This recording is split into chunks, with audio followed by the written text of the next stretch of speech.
Hey, how you guys doing? Alrighty, let's do it to it. Okay,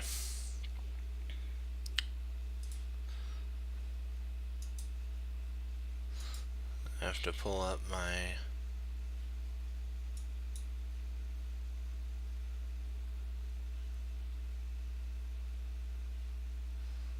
thing. Hold on. Okay, get a drink. I gotta wait. Sometimes my computer takes a second or two to.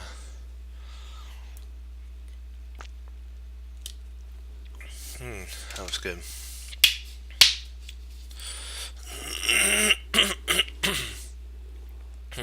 One second.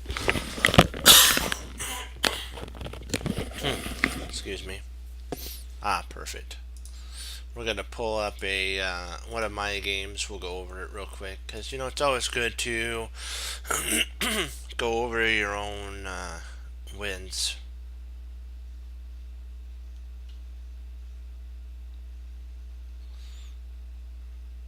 Okay, I faced a 2000. This was a really good one. I really enjoyed this game here. So we'll go over this, and then when Morphe's Revenge gets on, we'll go over the Paul Morphy game. Okay, Oops, come on. D4, D5, Knight F6, Knight F3, E3, E6. This is the mat. This is kind of it's a mirror image copycat. Except for this point here. Bishop G takes and takes. He plays H6, which in my opinion is a waste of a move. Better would have been for him to actually play C5. I would have went C3, knight here, knight BD2, and if queen there, then I'd have to actually play queen here. If playing here, I'd have to take because I can't come back here to guard. So pawn takes, and then I'd play A here. He'd play there, and then I can slide potentially my rook either probably not to D1, but more like to C1. And this doesn't play out very well because I can now take it because I don't have a rook here. So you have to kind of always figure in these things. H6, in my opinion, not the best move. We'll see let's see what the computer says. Okay, so there, H6, knight BD2, C3, and C6, knight E5. Hey, how you doing? Okay, we'll go over. Hey, we're gonna go over the Morphy game. So we'll get ready and rolling for our tactics. I got your email on my tab, and so I did the 12 move game. Excuse me. E5. There we go. E4, E5, knight F3, F4. Actually, this is more of the King's Indian kind of setup. It's more of a King's Indian game. They took there. You got to be careful because the idea of the King's Indian is actually Queen H4. So if you try playing on this side or you try to regain the pawn real fast, the queen will drop that on you like a bad habit. And then if you play G3, he'll just take and you can't take back. So that, yeah, King's Gambit is an interesting setup for sure. Let me get a drink of water real quick.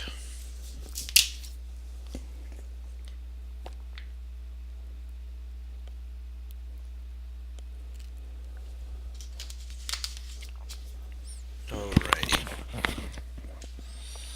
H4, Bishop G3 would be what if we went on kind of, this is a very vital move. Knight F3. It covers H4, and then at the right moment after we can get your bishop outside the pawn chain and then go after this pawn, and there is a potential that this could happen, but then you have h4 right away with a total crunch on the position. This is more standard play, and then if he plays there, you can actually drop, I believe, your knight excuse me, your knight in there, but you have to be careful because I think it's trapped at that point. So I think you have to, I'm not exactly sure, I don't play it very often. I'm thinking that maybe it's this move here that's a good line for the king's Indian. And then if he tries breaking it down, you can actually take, and then knight takes, and you're still fine to go. Bishop c4 has some teeth of an attack. Morphy wants to play knight to e5. Wow, he played d4. That works too, because if he takes, queen takes, you can then castle kingside, so h6 and then castle kingside with a tremendous power of an attack, and black is totally in ruins right now. h7 was a bad move. I mean, e7 was a bad move, knight e7. Kazam, you don't want to give him, and then he takes. It's like, what? Now he's threatening mate in 1. And if he castles, you're still walking right into a crunch fest right there. Because then here and that's mate.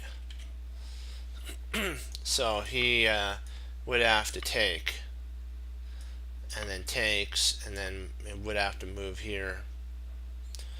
And I'm sure Morphy would get a pin, something like this, and then try to bring his rooks around. Like the knight here, check. His king, knight would have to come here to block. So probably you'd want to take at that point.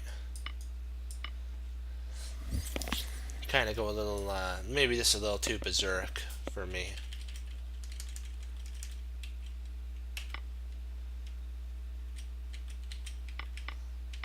Boom.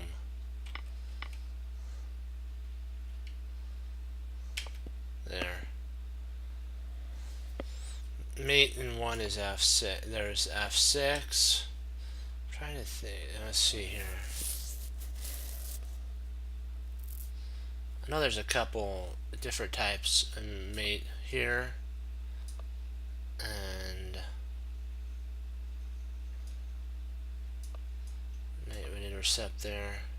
So maybe that isn't mate in 1. So f6.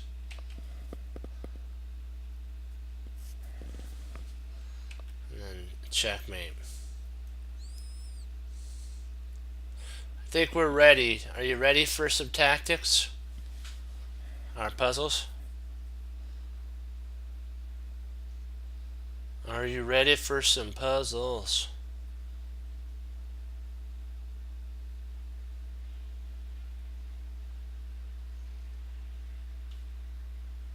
Alright.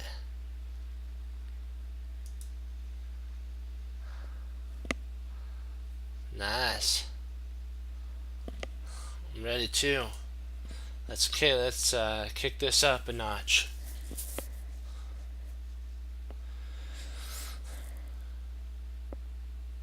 Okay. Queen h5 check is an idea.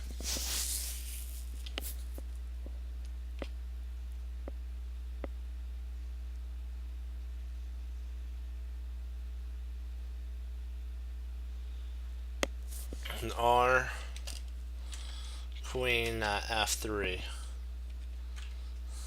Those are two ideas I was looking at. What are you guys thinking about here?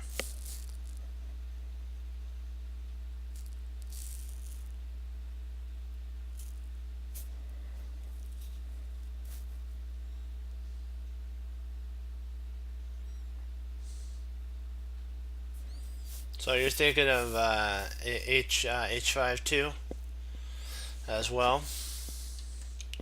So Queen H5. Let's dive into that line now. Check.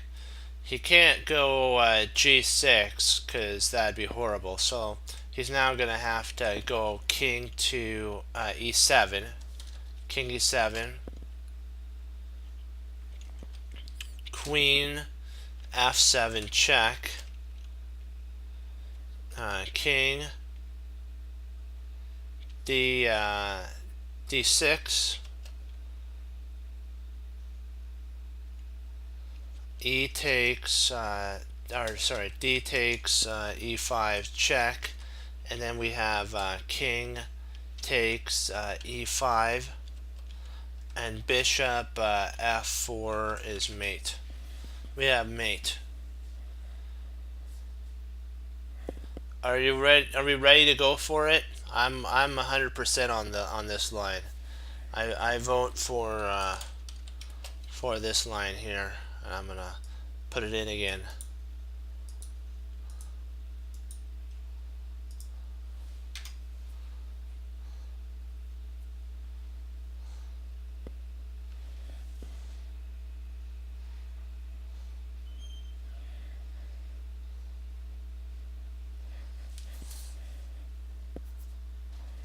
What if knight takes? Well, you probably at that point have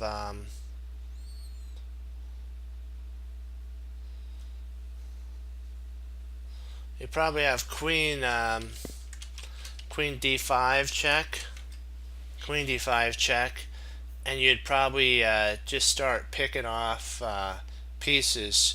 He'd have to go back to king to e7, and then you can play queen takes e5 check, and then king would have to I think that'd be mate.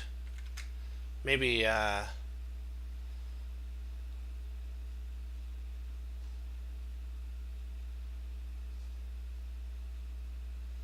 think that's mate.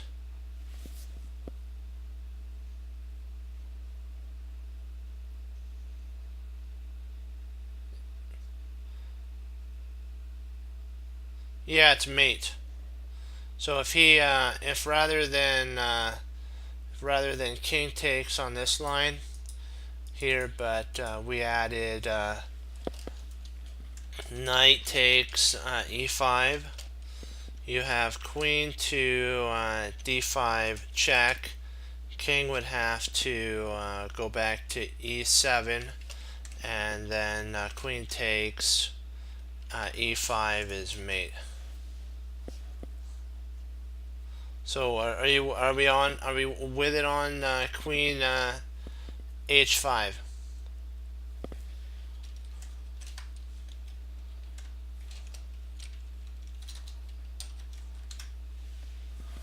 Let's do it. Are you with me on that? I think the line works. I'm going the line.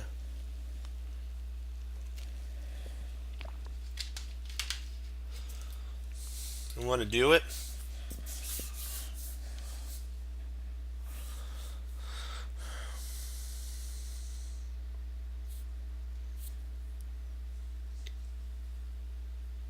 Okay, we'll give her a go.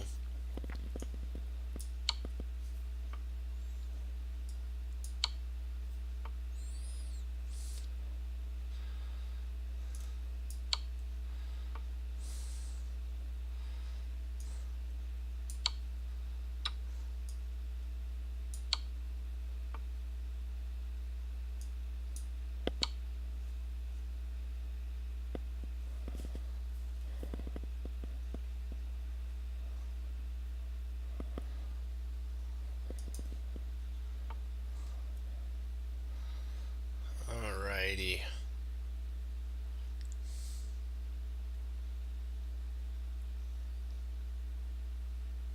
Oh yeah, once you got it, you got it. That's right, for sure.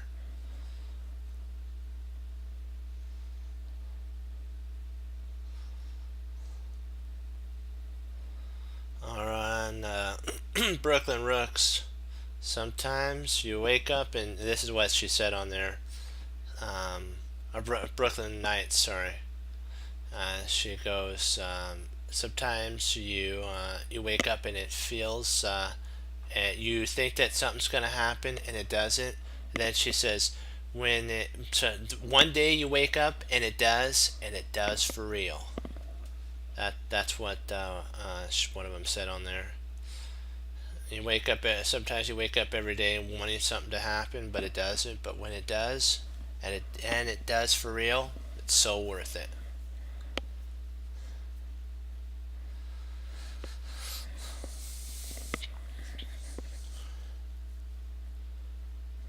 Yeah, if it wasn't for chess for those children, one of them said at the end of the movie that they wouldn't have seen outside of their situation that they were in. So the Lord really blessed that child with a teacher to get them out of the sitch they were in.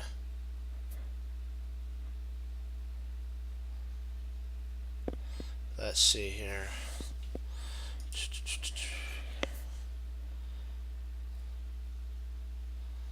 I'm looking at a couple candidate moves. Knight d4, or let me see, what's another candidate move?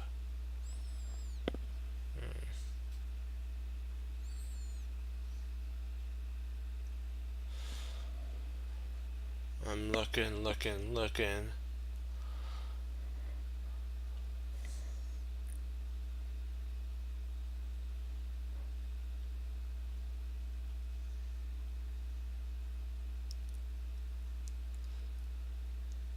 Can't move our F knight.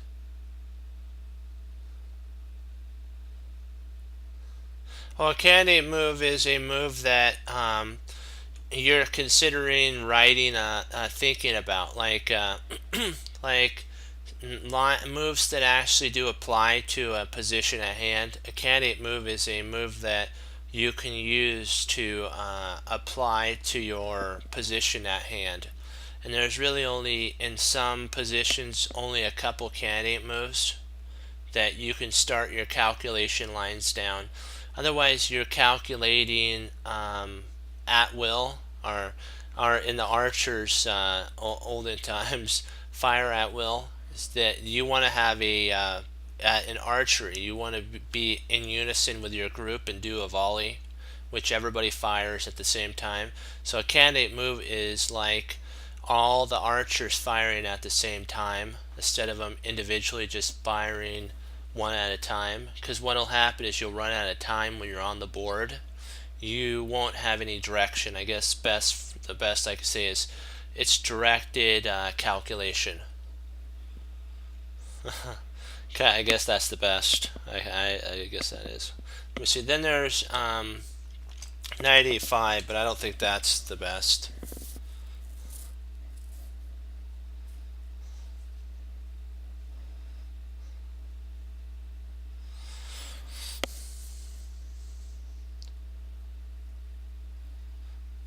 And yeah, especially since we're dealing with tactics, you have to look at moves that apply to tactics. And it's kind of funny, like when in chess we say that the player has given up a tempo, or a tempi, and if you don't know what a tempi is, another word that you can say to the person that you're telling that to is they've wasted a move.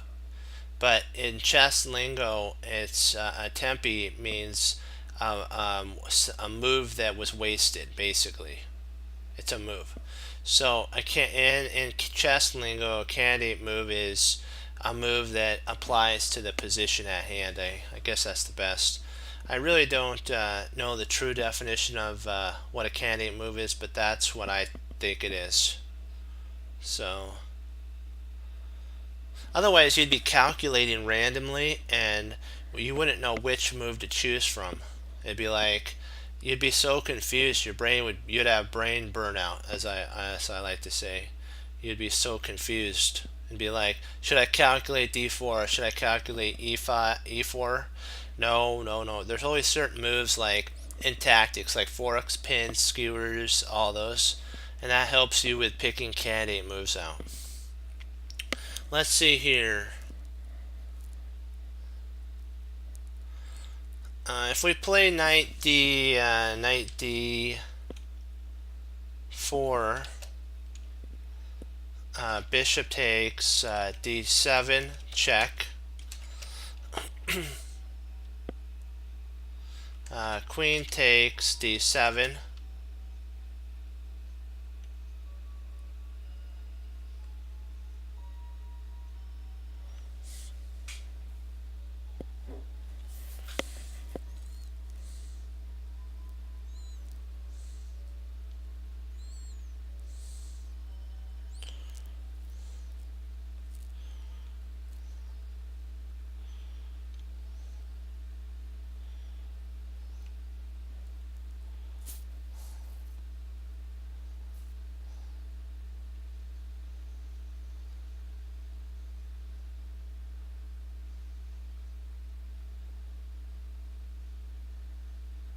Interesting. I never thought about that.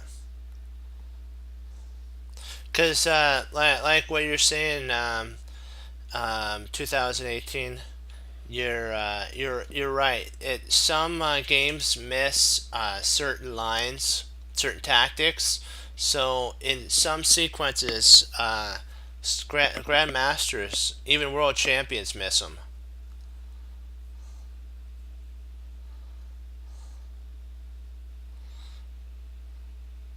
So I would say yes, in some situations. Some situations it does apply that there are better moves that you can find sometimes.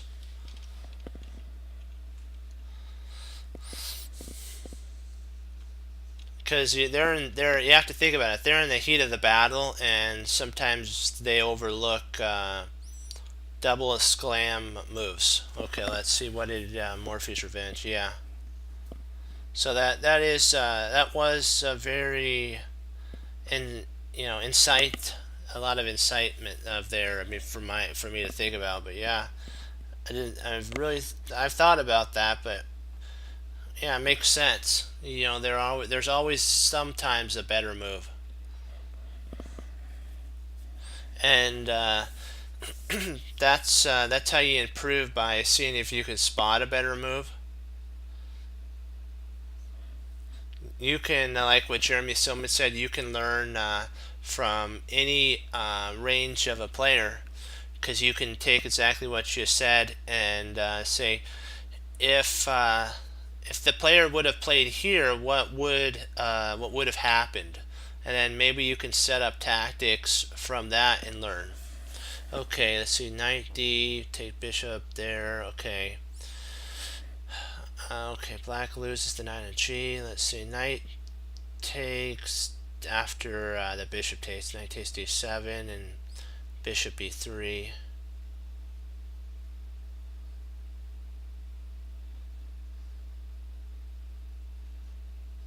Exactly.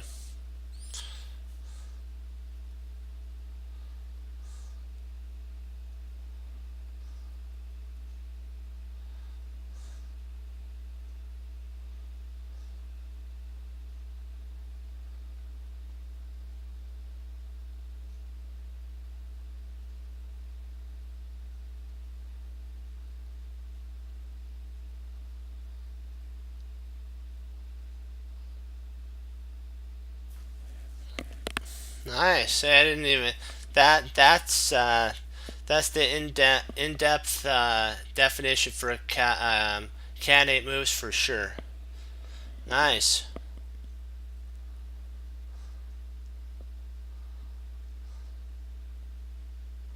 Yep. There we go. That is the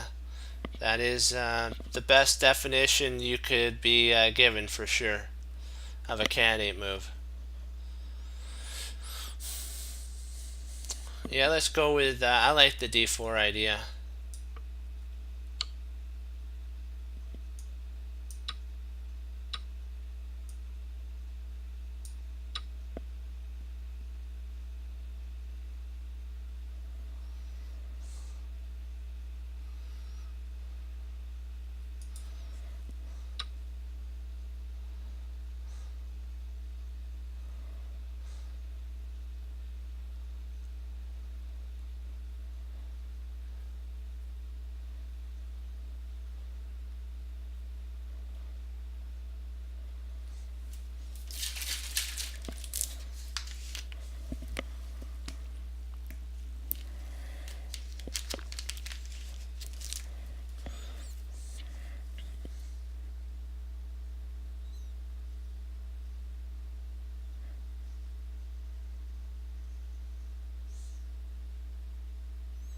That's right.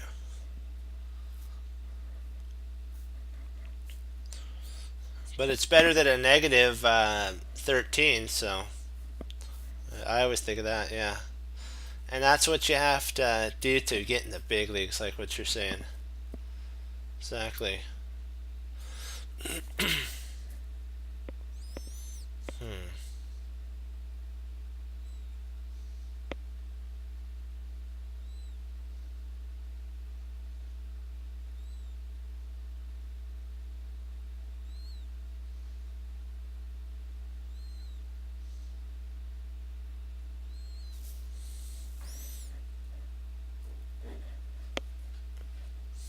Hmm. I'm looking at two candidate moves. First move is rook takes f or d2 or knight e3 check. Do you have any candidate moves you're looking at?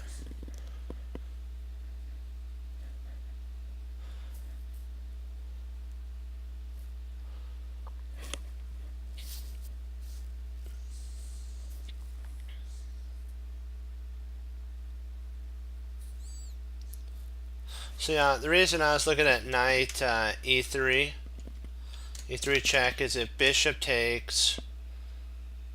Oh wait a second, that's a bad move because that attacks our rook. Drat.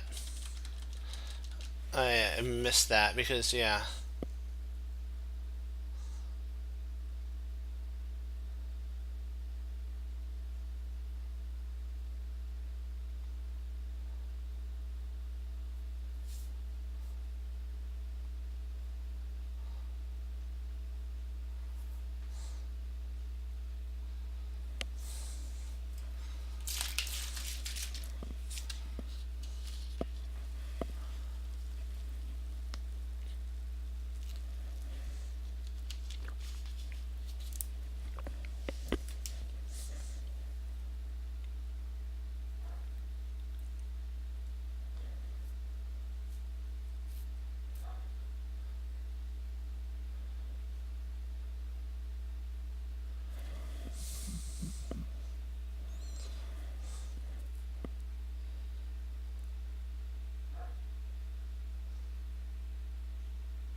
Boy, I'm trying to. Sorry, I was being quiet. I was just thinking for a sec. See, rook takes d2, king takes d2, queen uh, a4, a5. If king c2, boy, we're not happy in that line.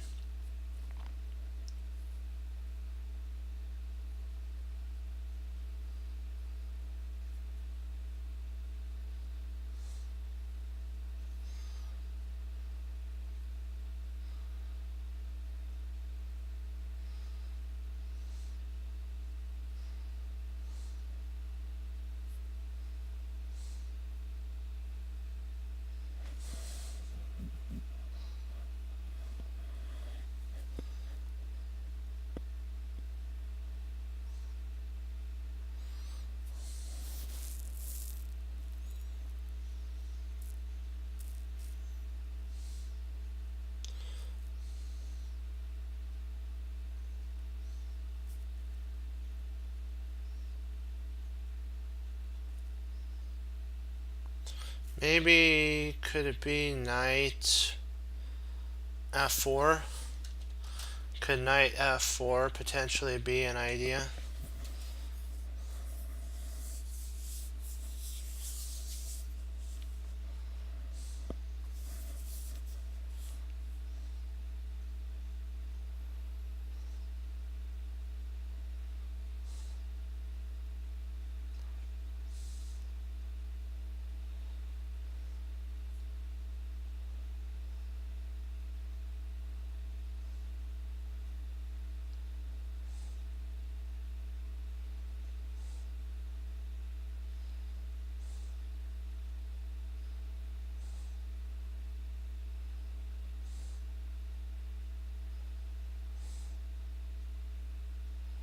Hmm.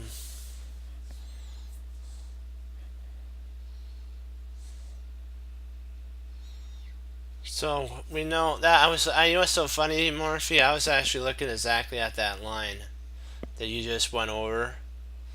That's cool. So, but now we have to figure what if he goes king e2. So now we know that at this point, oops, yeah, we're right on the other one. So we got to figure out what happens if he goes king e2. So king e2.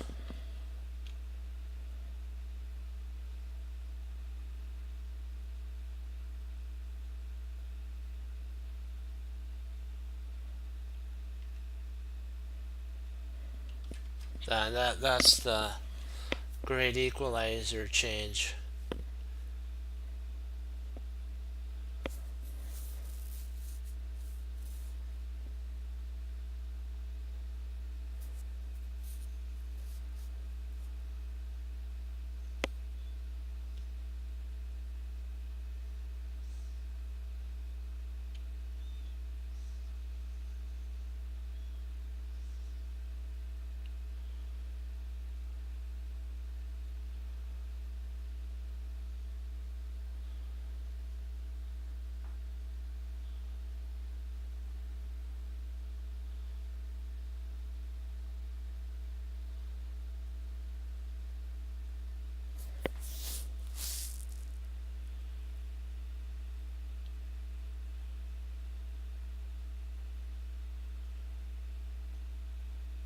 Wait a second. This is a simpler than I think. Knight e3. Knight e3 check. If bishop takes e3, queen takes d3 check.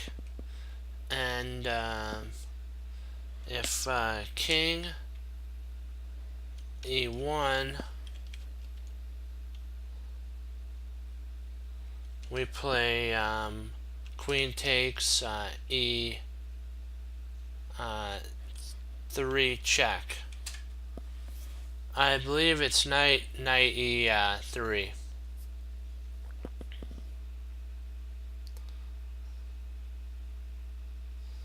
But I'm not exactly sure if we get a 100% return on that though.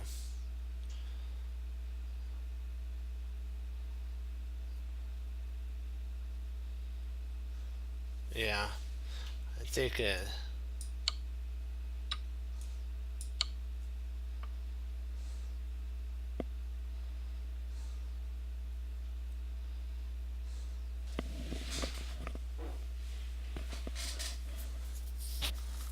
now we have to figure out, do we take the bishop, have the knight be pinned?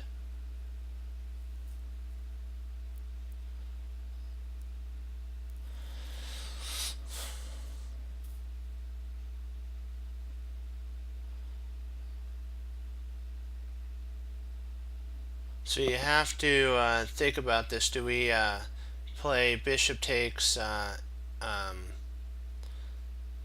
e3, bishop takes e3? Like, is it, see we have bishop e3, bishop takes e3 check, knight e2, how to continue from there?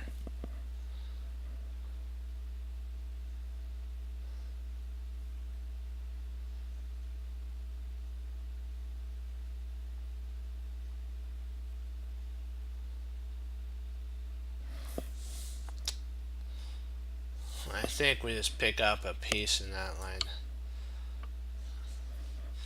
How to continue from there though?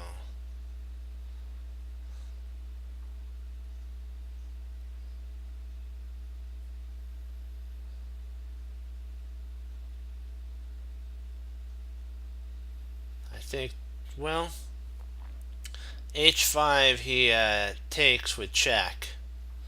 So we can't really do h5. See, if we did, yeah, h5, he would go queen takes g6 check. Yeah.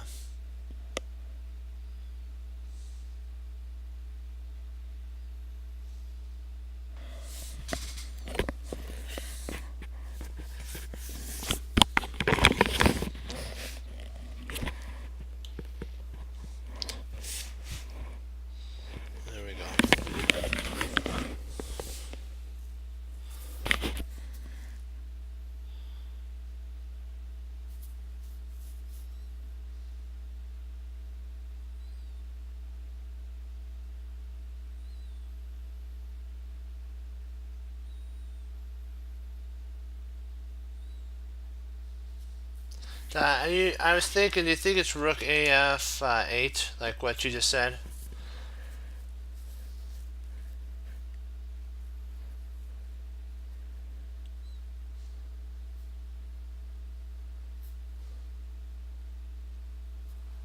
I'm thinking it is that. Or is it rook AF?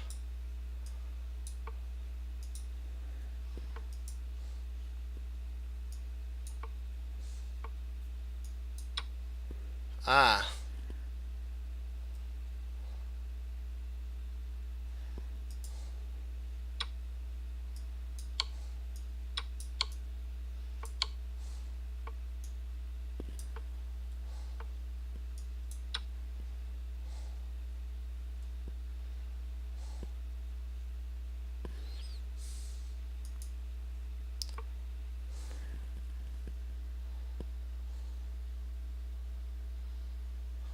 Yeah.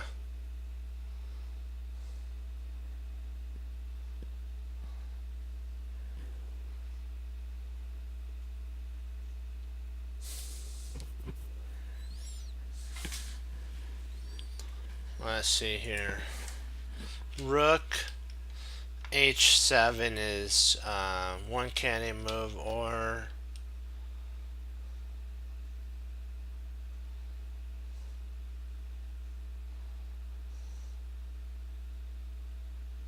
I think.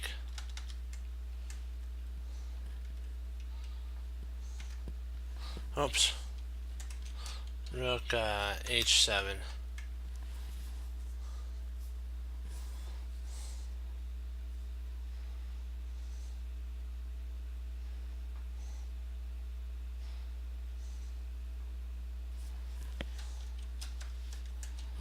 Check.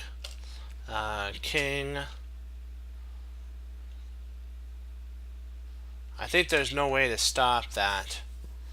I think that is the move. I don't really see any other move. Do you see any other move besides that? I don't. We have to be on the lookout. He has Queen D2. Our queen's also under fire by the rook, so we really only have one move to play.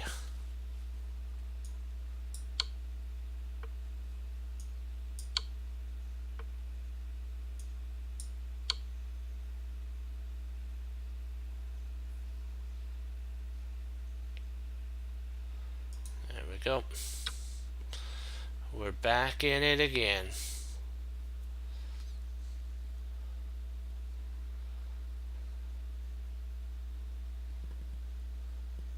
Yep, exactly.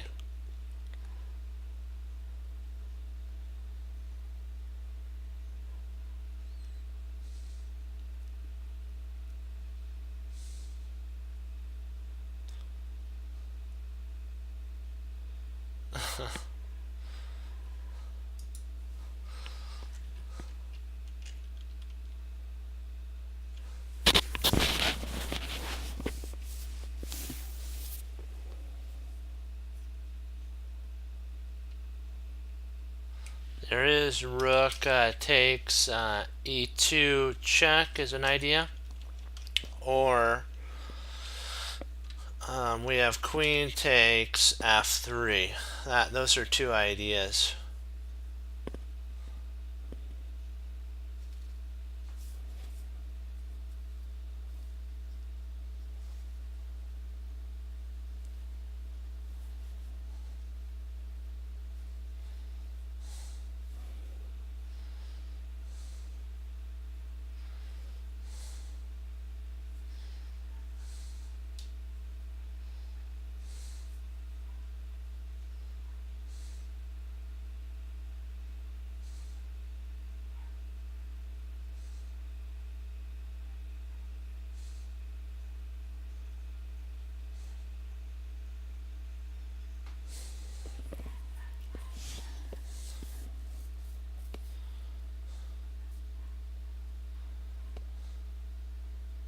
So rook takes rook takes e2.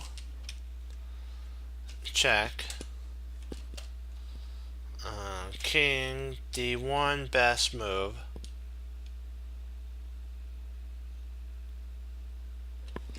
Knight takes.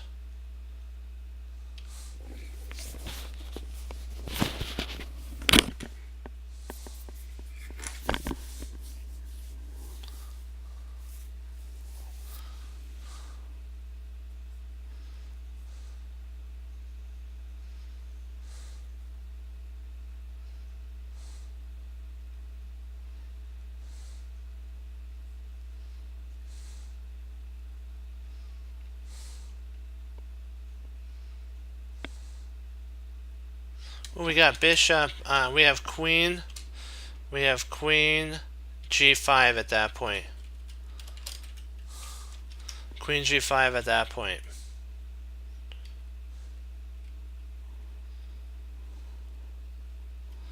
And there's really no way to stop anything.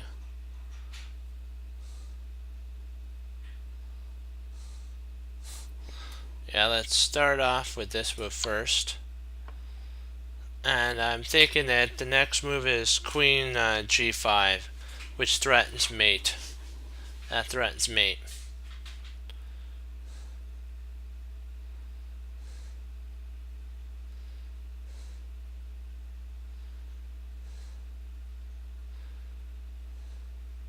Oh wait, queen takes C4. Queen takes C4 also would threaten mate.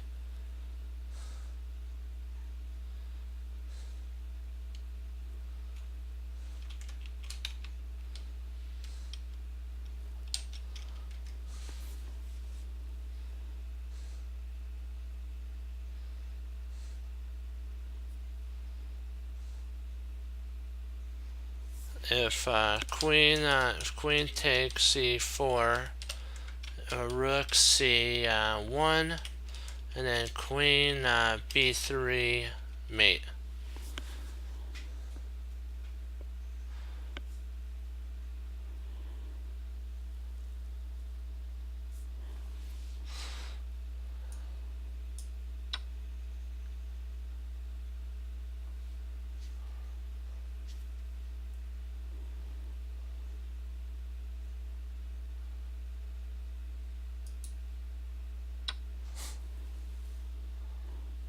And there is no defense to that move. There is no defense. Any move loses.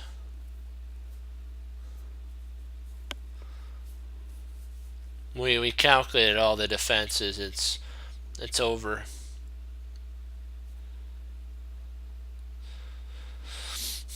Let me see. Candidate moves. Queen takes G4 check, or rook E2 check.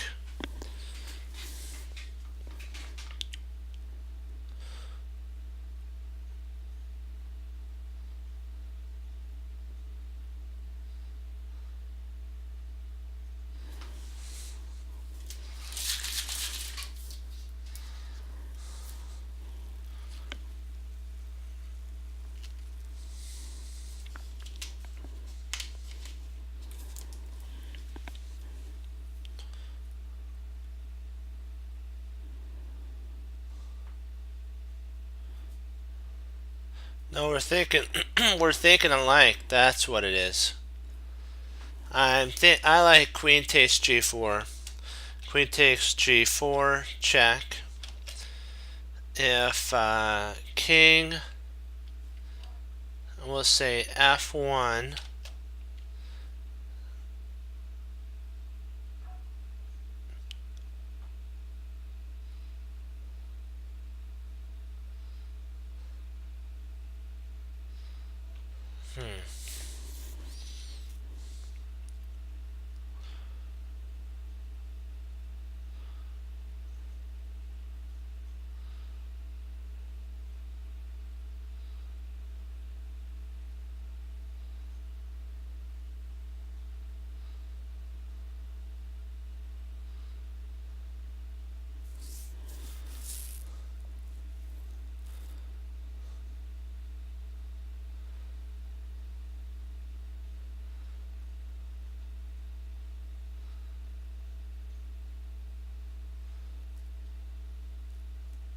That is puzzling. Let's see. Queen G4, King F1, Rook E2.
Maybe it's a draw.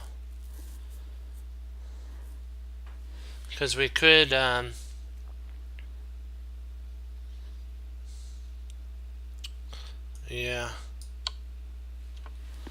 I'm thinking it may be a draw here.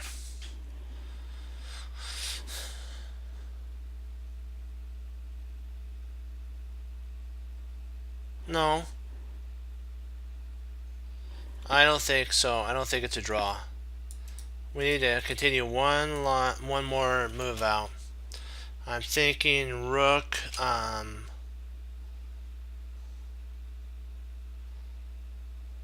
rook e4 might be the win here. Just adding rook e4 in there.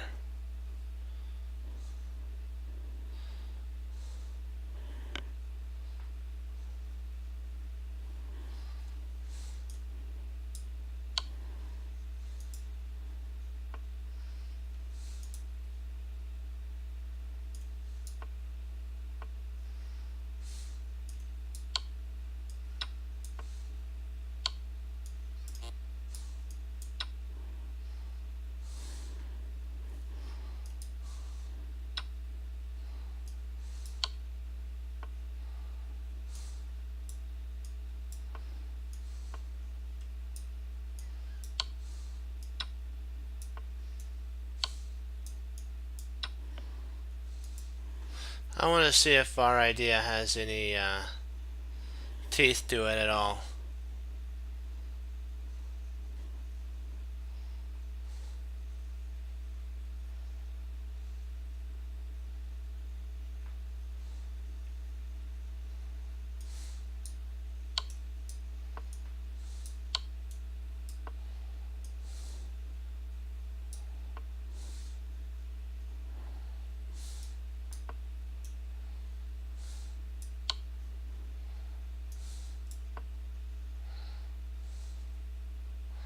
Ah, snap, crackle, and pop.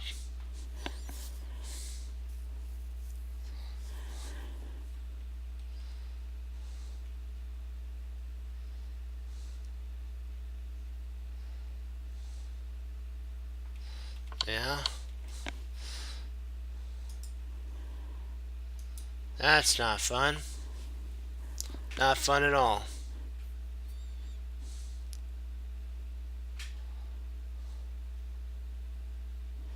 Yeah, me too. I was thinking it was a rook lift, but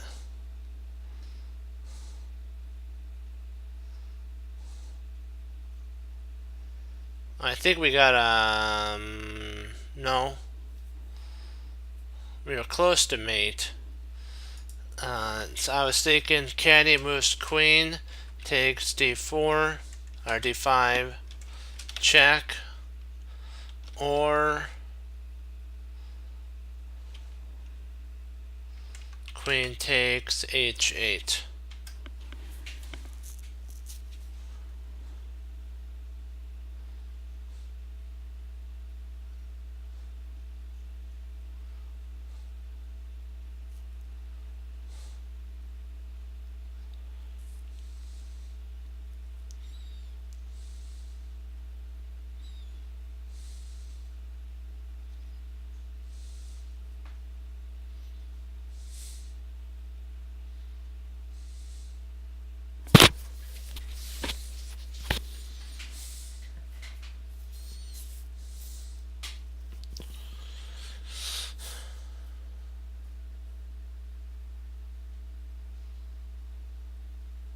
Oops, I forgot one other one.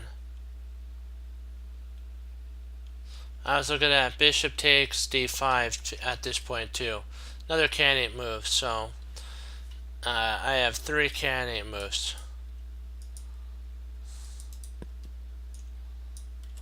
That's pretty rare in this line to get another candidate move.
That's what you're saying.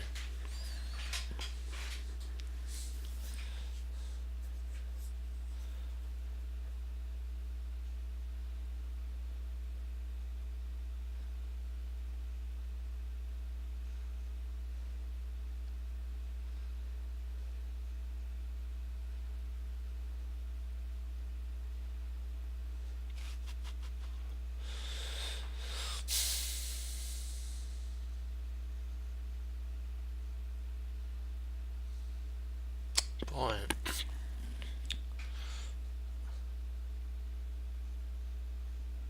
I'm stuck between boy, four lines actually. There's a fourth candidate move now that I'm looking at.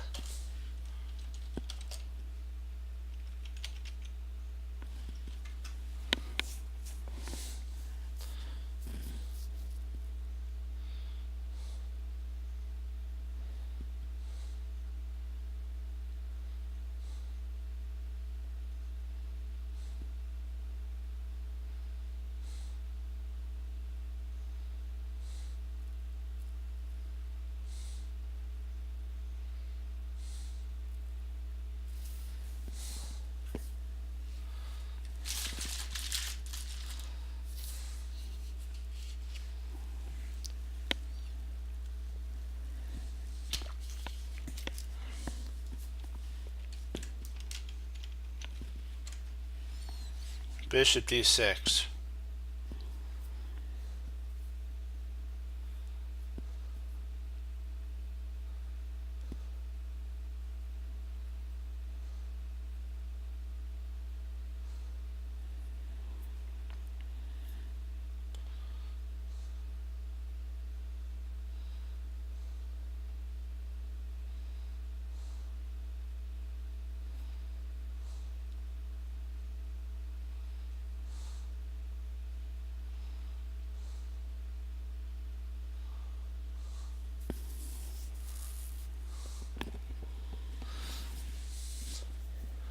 You have to look for the most forcing lines, and like queen takes d5 check and bishop d6. I don't know really what to do after that. There's a lot of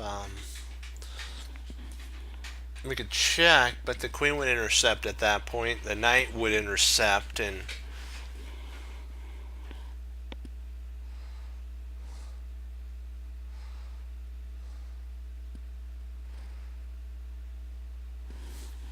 so it's kind of an interesting move setup for sure.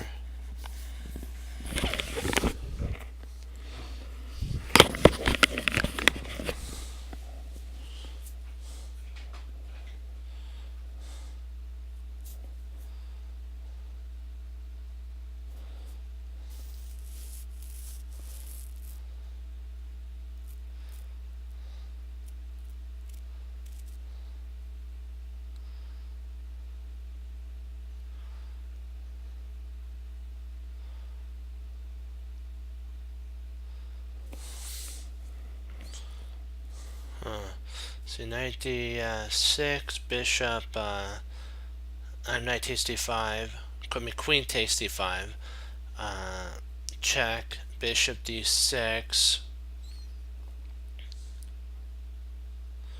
If queen f6, check. If king c6, bishop d5, check.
Yeah, what happens after king c6 though?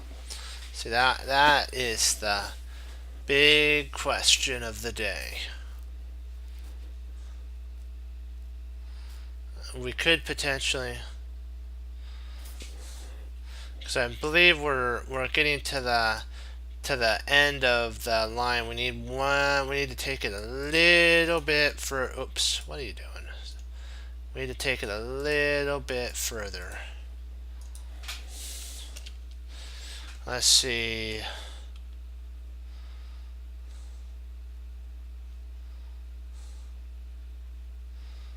Would potentially bishop d5 check if king b6. What do we do then?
So e6, bishop, queen e6, king c6.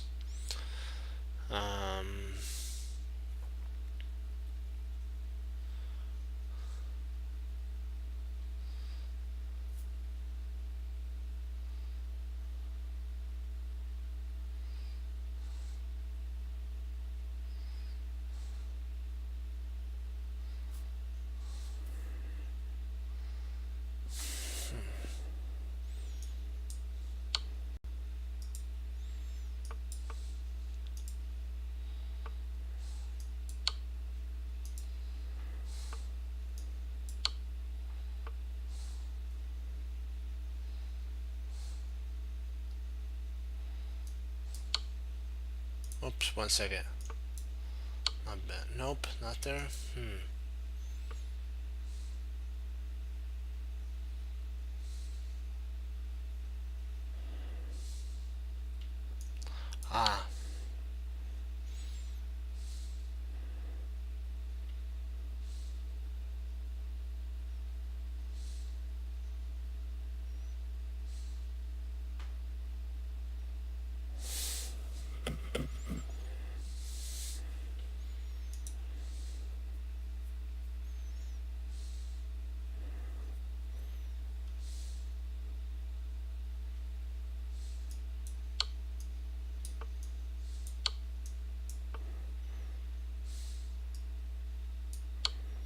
Ah, I missed that.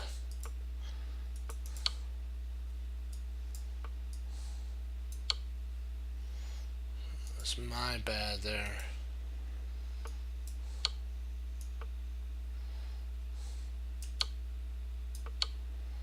I just gotta check one thing out though.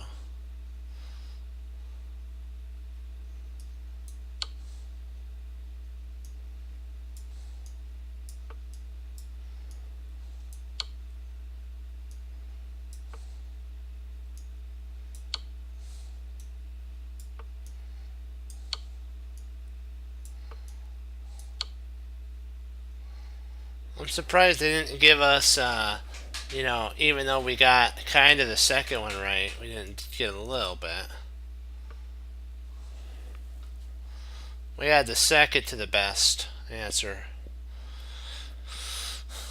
But in seals, it's called first loser.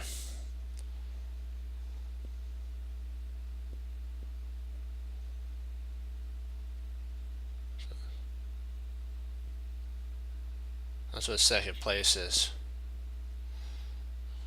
And it pays to be a winner.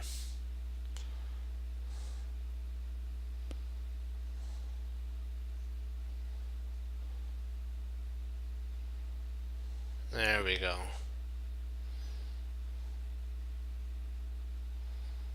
That's what we like to hear.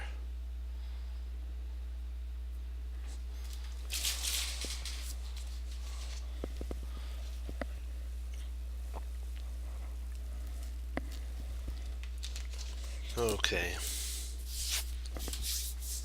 Let's anchor down and calculate here. Okay, first candidate move.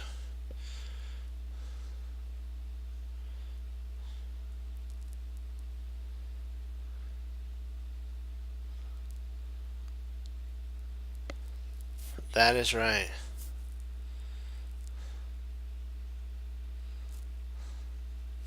That is right for sure. Okay, so the first candidate move that I'm looking at, knight c4. Knight c4 is first candidate move. Let's see what I'm looking for a second one. Knight c4. Knight c4. First candidate. Knight f3 potentially. But I'm looking more at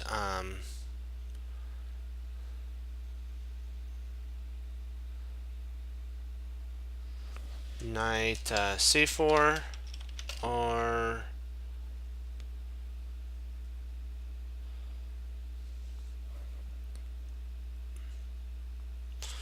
maybe knight f3.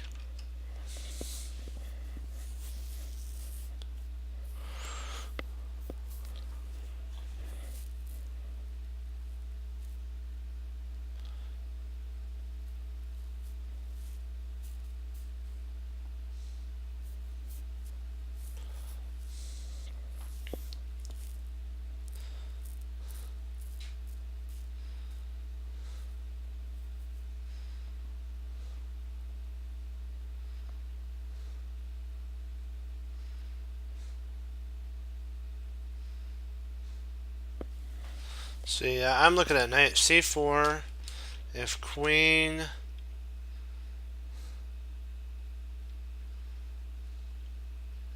let's say queen f2, then we have queen to queen b4.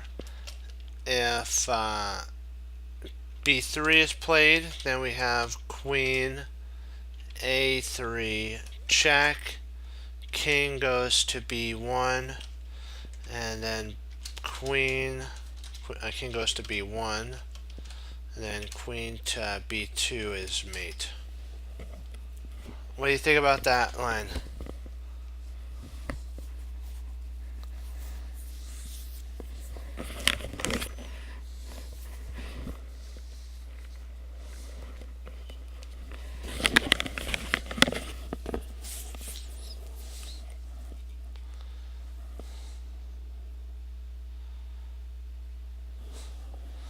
I'll wait for your response on that one. What do you think about the line?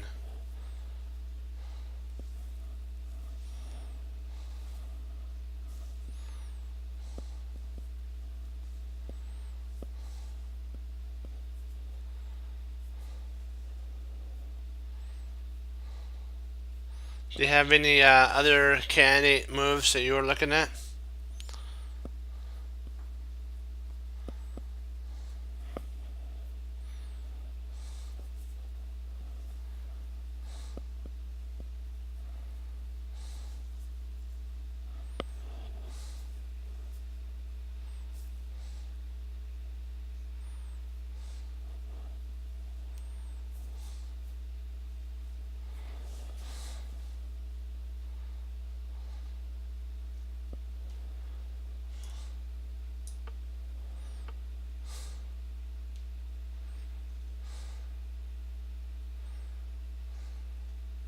So is there any way to stop that?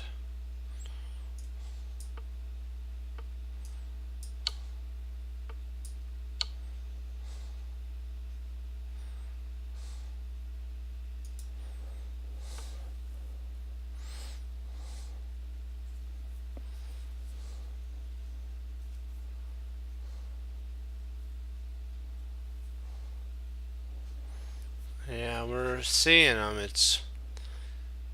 We'll get there. Let's see.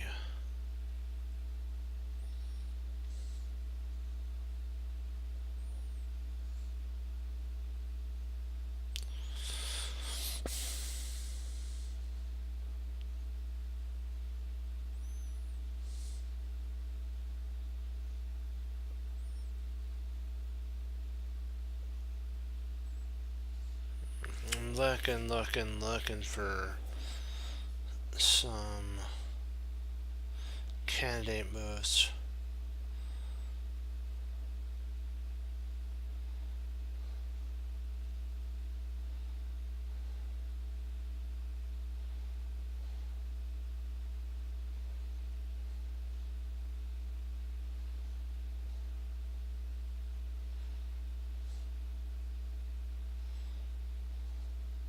Looking potentially maybe a candidate move is knight d3, but that's actually leads to a check, so that's not.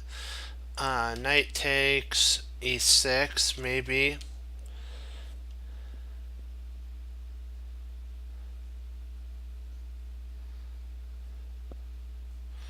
Or let me see. And bishop takes e5. Those are two candidate moves I was looking at.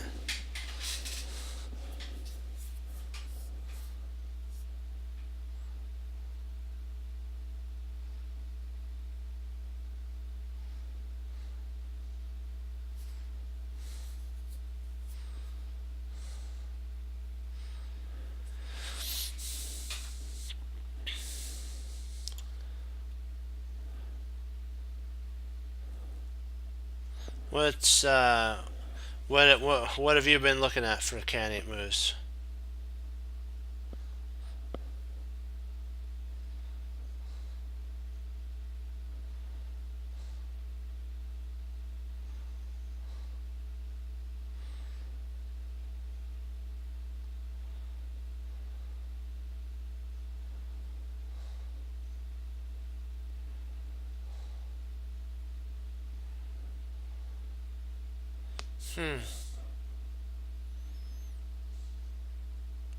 Knight d3.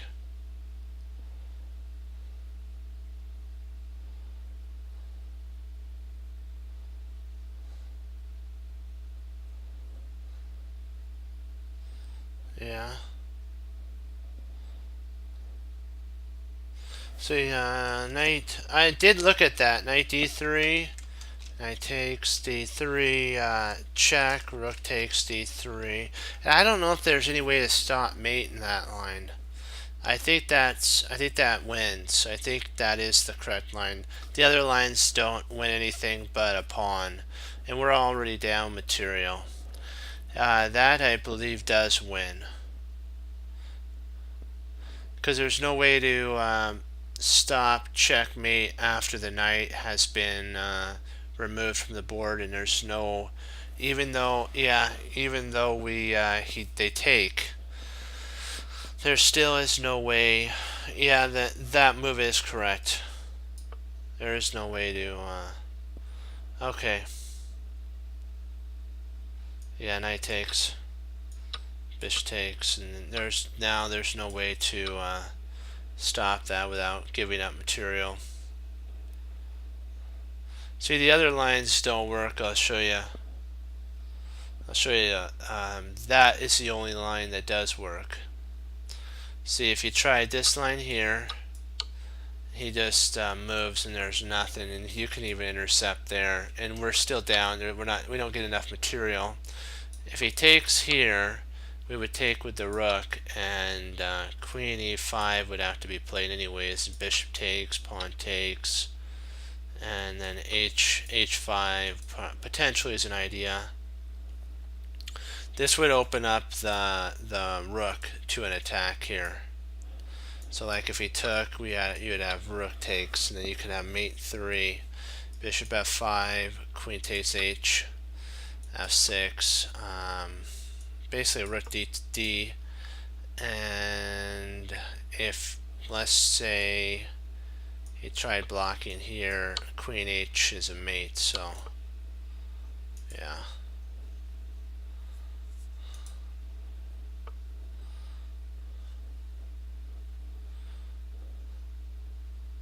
I kind of dismissed it because I thought it was a check. I didn't look into it. It was actually the winning move. Who'd have thunk? You got to make sure that you look at all your lines at that point.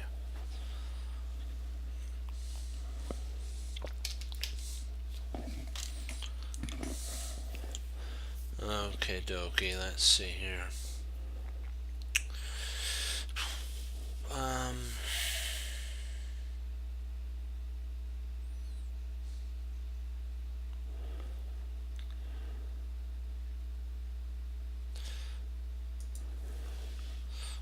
Rook a8 check, king takes a8, queen a5, king b7, queen a7 check, king c6, queen c7 check. I believe that's mate at that point. Oops, I need to put mate there.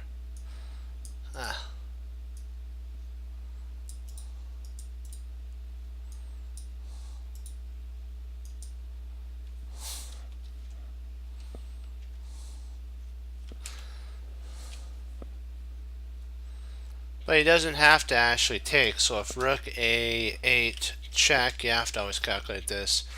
If king b7, what do you do at that point?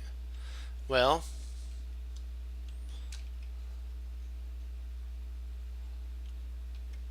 you have to calculate that out too. So let's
I'm trying to see. Let's see. Rook a7 check. King b8.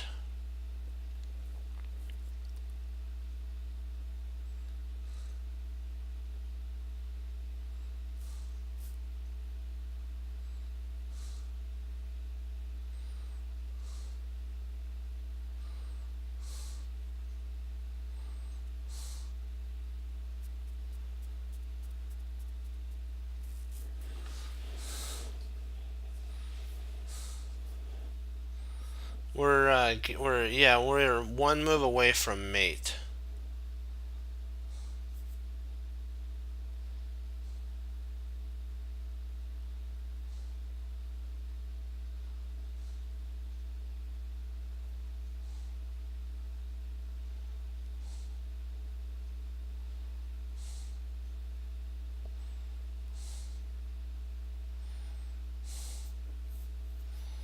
Let's see if we can't do any knight moves. Knight a5, check, king takes, a8.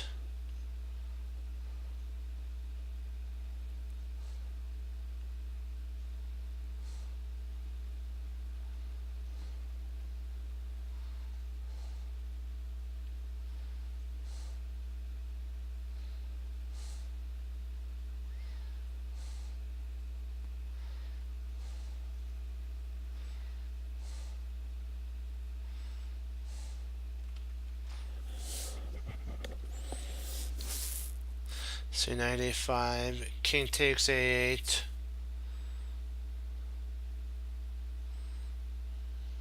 Yeah, we do got mate. That is mate.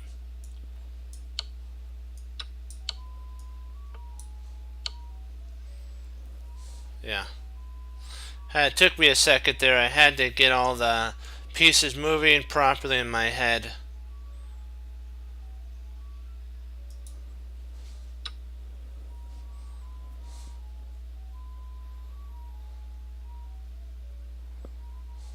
Hey, good to see you, Economy. How's it going?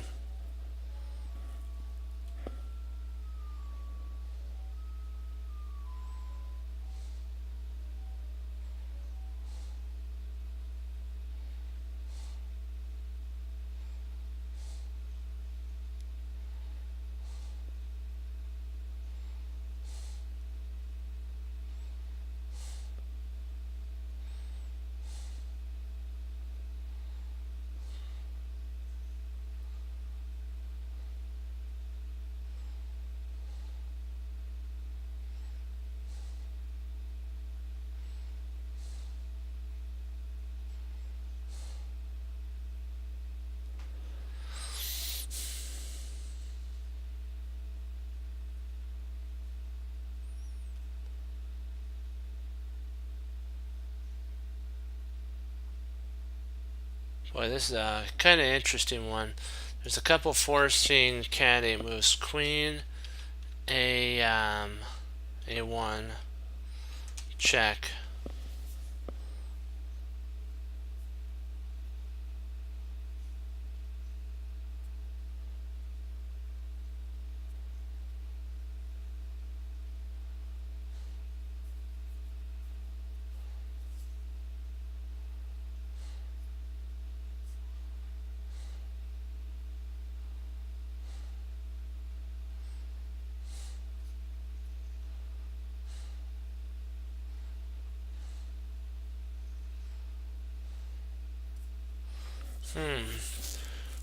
Can we mix those? Can we go queen a1, check? If king c2, can we play rook takes, e2, check, king d3,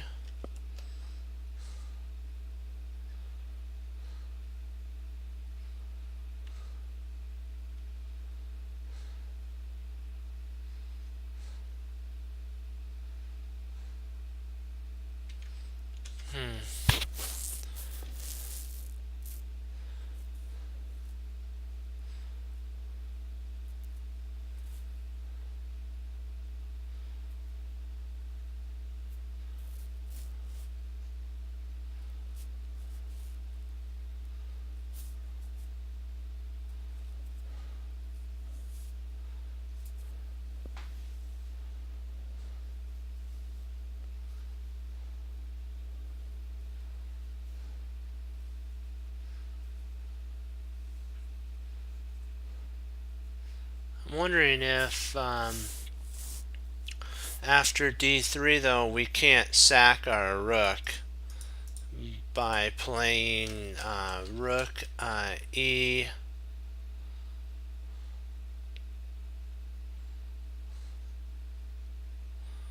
rook to E3, E3 check, king takes E3, and then F4 check, something similar to that. Something similar to that line. What are you thinking? What do you think about that? Like something like that.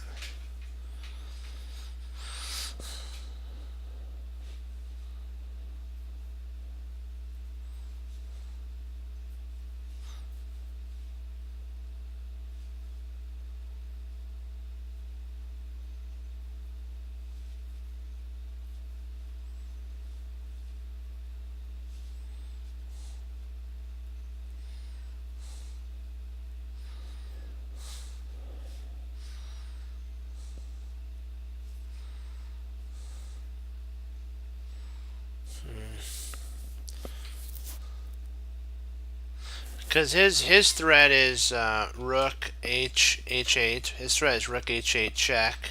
Then when we go king F7, rook to H7. That's his threat. That's our opponent's threat. So you have to be on the lookout for their idea. That's black's idea.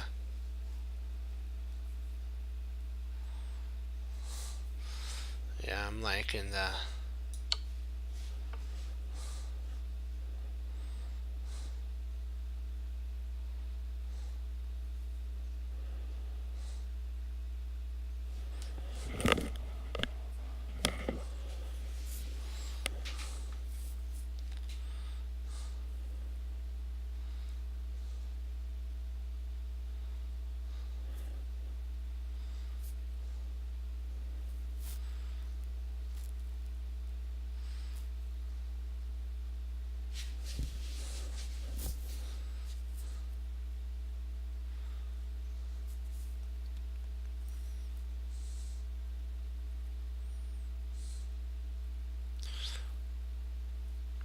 We could take the pawn,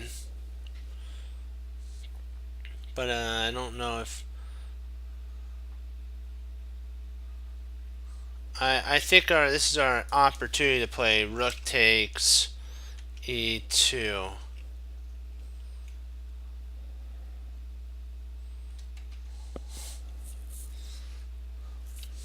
Okay, queen takes A2 check. He'd probably play king D1.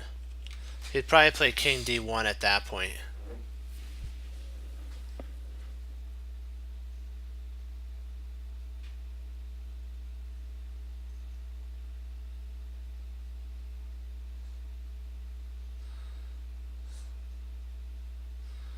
And I don't know if we have really anything after that. Because if we tried checking again, let's say queen to B1, he could actually play knight C1 at that point. He could actually play knight C1 at that point. He could, and then all of our attack is stopped.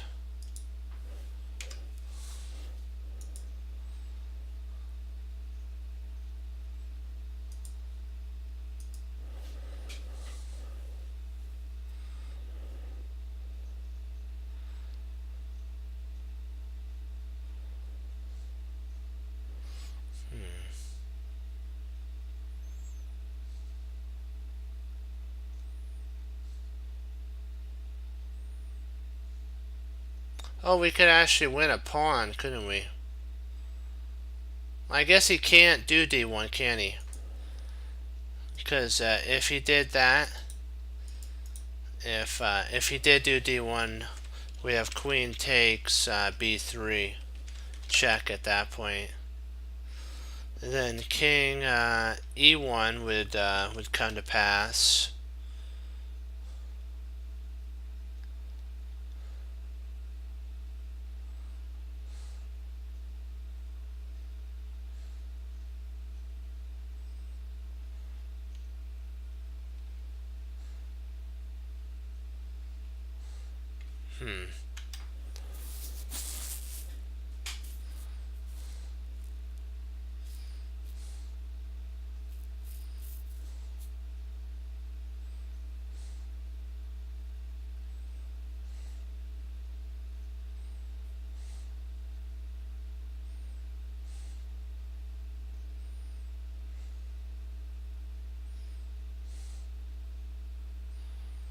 the queen would be able to intercept after. If we try intercepting on queen to c3, queen c3, check, the queen would go to d2. The queen would block at that point. Ay, ay, ay.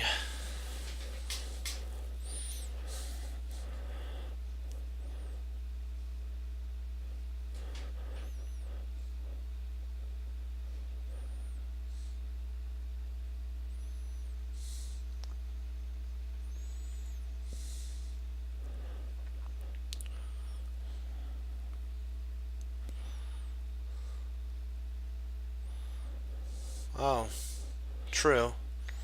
That works too. Yeah, I think that's best. So queen takes there.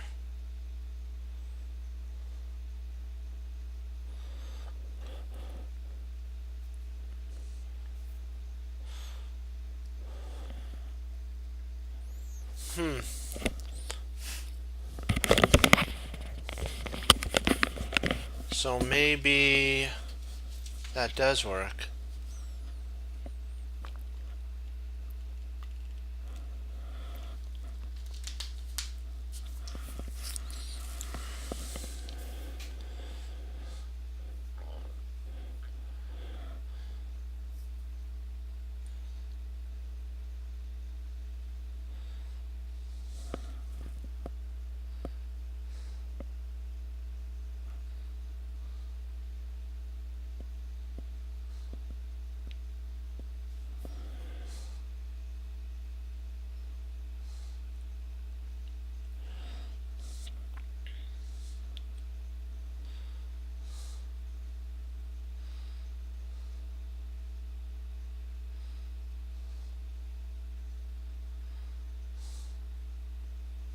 Yeah, I'm liking the taking. I like the taking there. And queen takes.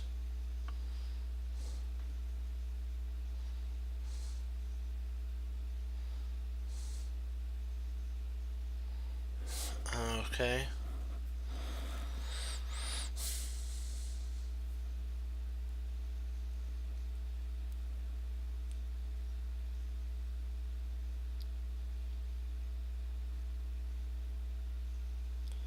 We only got really one check to do. Queen e3.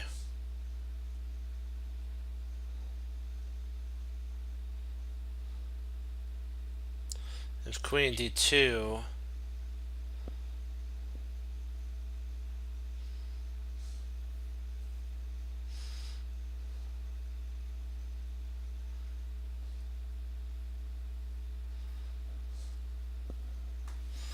I'm thinking our only check is queen e2. Queen e3, I mean, check. Queen d2. Queen takes d2, potentially check. That's a check. And then king, oops.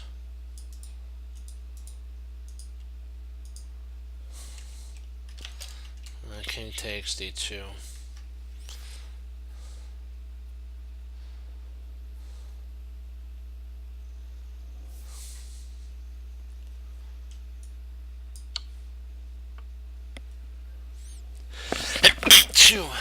Excuse me.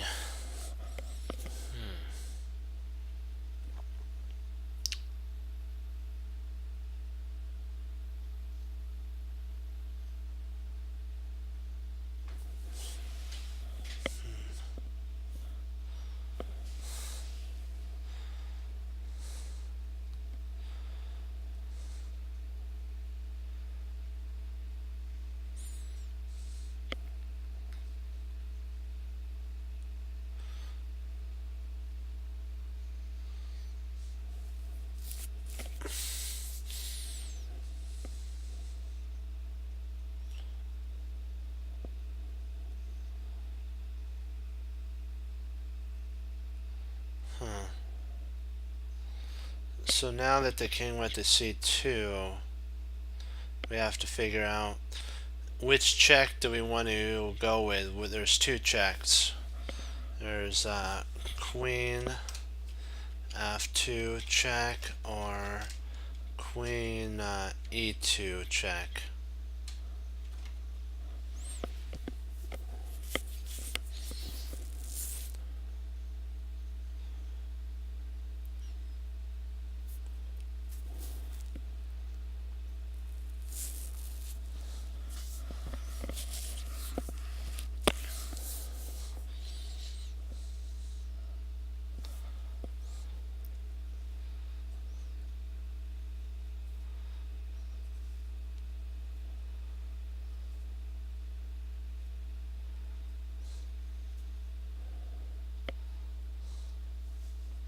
What do you think, Economy?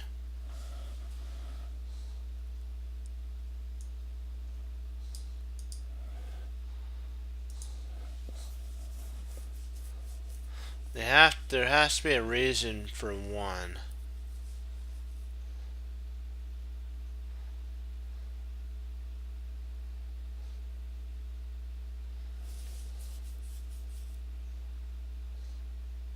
I'm thinking queen f2. Queen f2 check.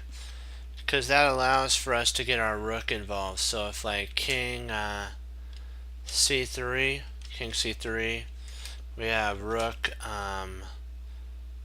e3, rook e3. Rook not e3, rook e2, check. No, it is rook e3.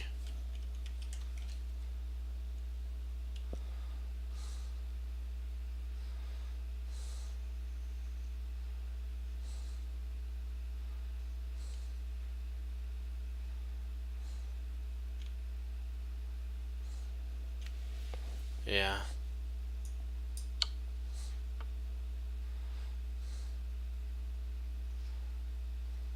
Now we can eliminate one of the rooks off the board as well.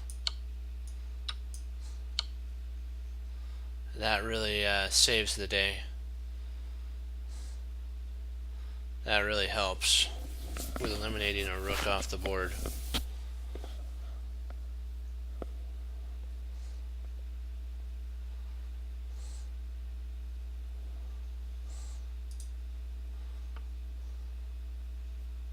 We're working together as a team for sure. We are doing it.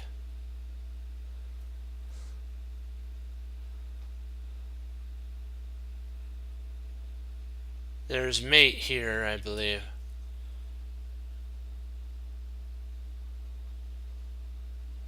Well, that's how the board's going to be. Trust me, when you play your opponents, you're going to get that. Queen b2 check. King d1, because the rook's pinned. The rook can't move. King d1. Queen b1 check. Queen takes b1, and then rook takes b1. But I think the king can escape at that point. Drat. It can escape.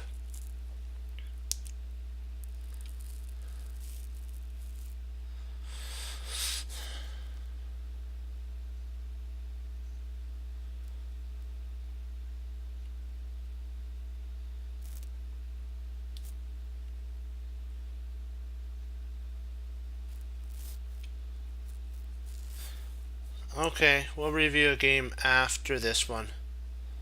I have one that I'm gonna go over. It's my game that I played online. It's a couple months ago.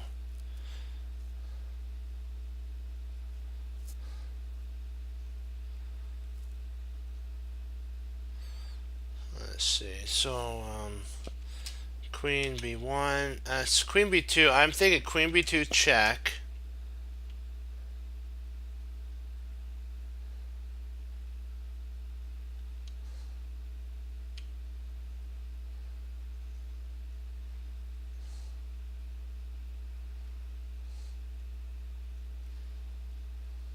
And then king d1. And maybe bishop takes d2. Huh.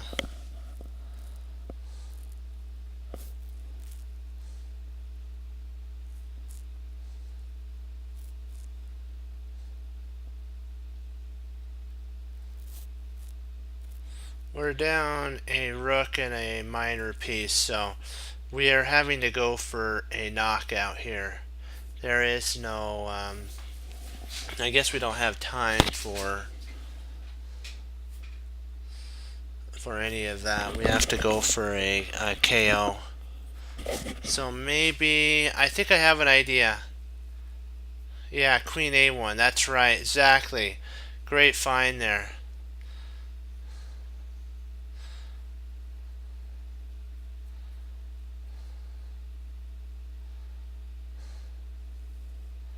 Yeah, this is forced. This is forced. He moves there. We have to, so that we can let the rook in to the fight, we have to check here. And then now what we have to do is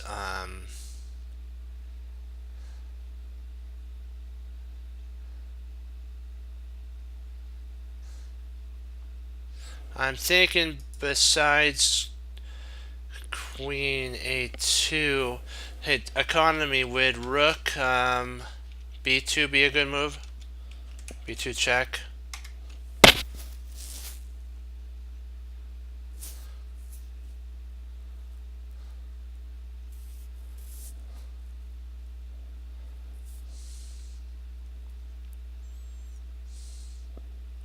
Can we actually use Rook B2?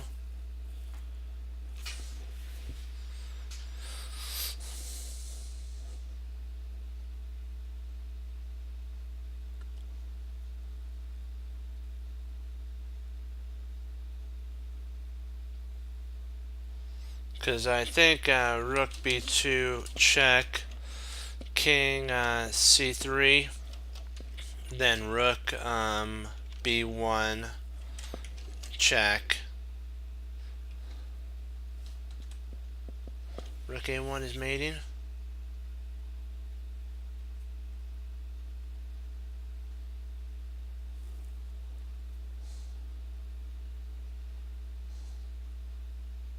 But if he plays Queen, I want to ask Queen A2 check though. Couldn't he just play King to C1 though again?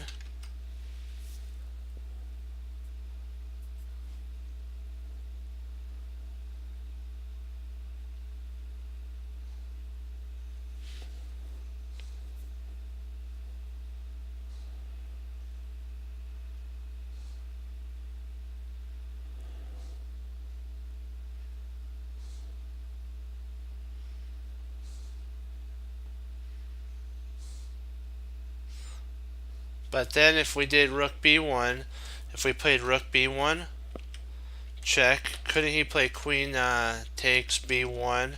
And then if we played Queen takes B1, couldn't he play King takes B1 though? Couldn't he just win our both our pieces?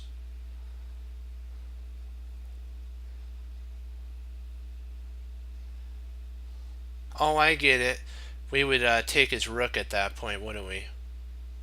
Oh yeah, that does make sense. Okay, I see what you're saying now. Yeah, we'd actually take, yeah, we'd actually take his yeah. Yeah, I see that. I see what you're saying. So Queen A2, if King C1, Rook B1, Queen takes, and then Queen takes D2 mate. That would checkmate at that point. Okay.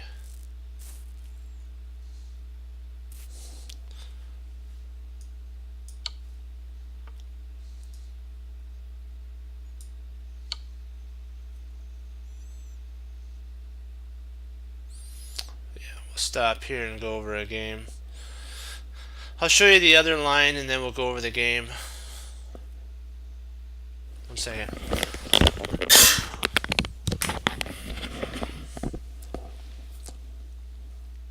Excuse me, I have to get a drink.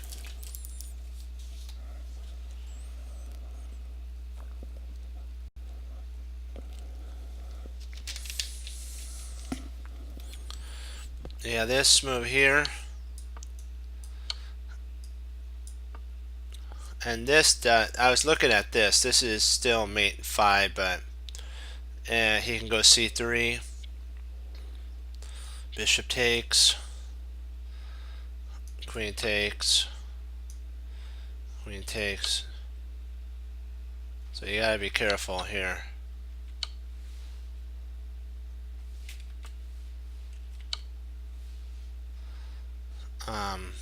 That was a mistake.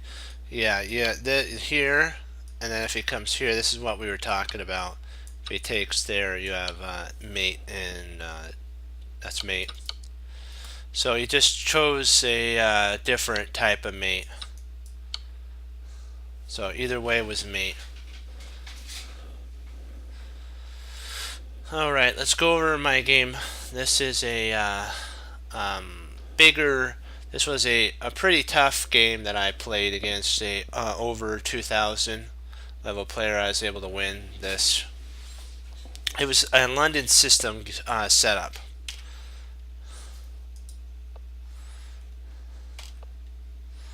I played more positional at this point because my dark square bishop was traded off, so I went more positional for control over e5, so that when the knight took on e5, I could take back.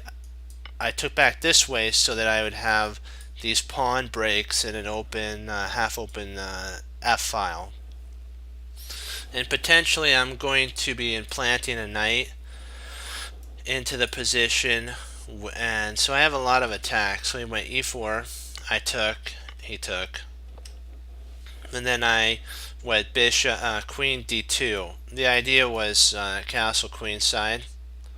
Yeah, this has been 4 months ago. I haven't played really on here for 4 months, so it's an older game.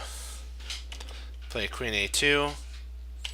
I played bishop d3. I really can't do anything because if I castle, that pawn falls and it's really bad.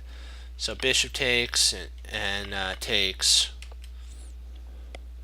Now I played a4 because now that we're solidifying down, I can actually start pushing the pawns. He plays b4. I mean b5. I played b4. And then I played a5.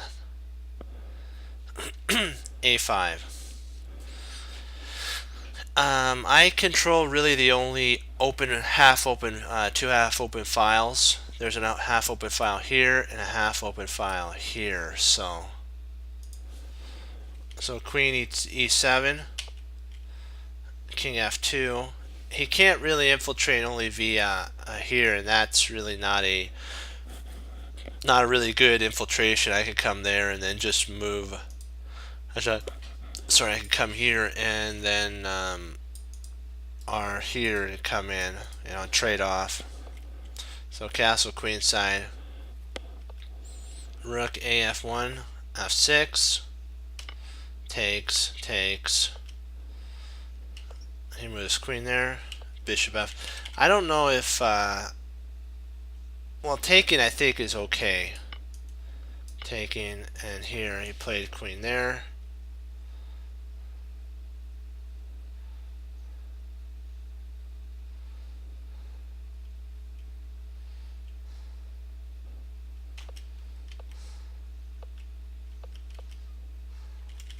He locked down the position.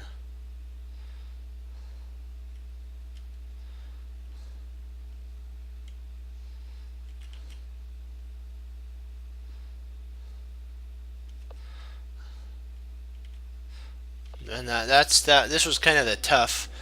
What do I do here? It costs a lot of time. I remember this. So I just moved. I kind of blundered with the king move. I should have probably played more of king towards here, and then if that, then I could just take. And just realized I needed to get my rooks via this way. And if he plays here, I can get my rooks via in here. And really there's nothing he can do. This is all tightened up. Nothing's coming through. If he tries that, I can just actually take here, and I now have another open file to infiltrate in. I have a bishop here. I mean, not bishop, but a queen. So I'm better player now, much better player, more studied. I wouldn't have played that way before. So it's kind of, you get to see how your play over time improves. He really can't take either, so it's fine. He can't take, so he's pinning my. I play there, h3, h4 takes, rook takes. I played g3, so I am causing a little hectic there. He's trying. This move was to try to take a little tickle on my queen here.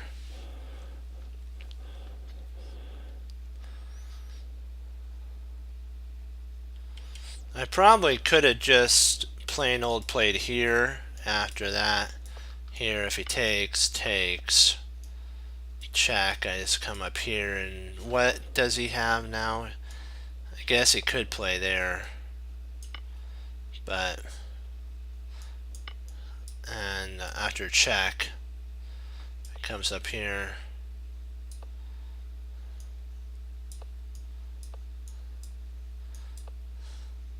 I guess I do potentially have perpetual, so I'm still okay either way. So I could have played that way rather than just reacting. I could have just moved my king away, which might have been a better idea in that line. And even if he tries, like if I move my king to c2, if he tries something like this, I still have that, and I could bring my rook up, so nothing. Not a problem.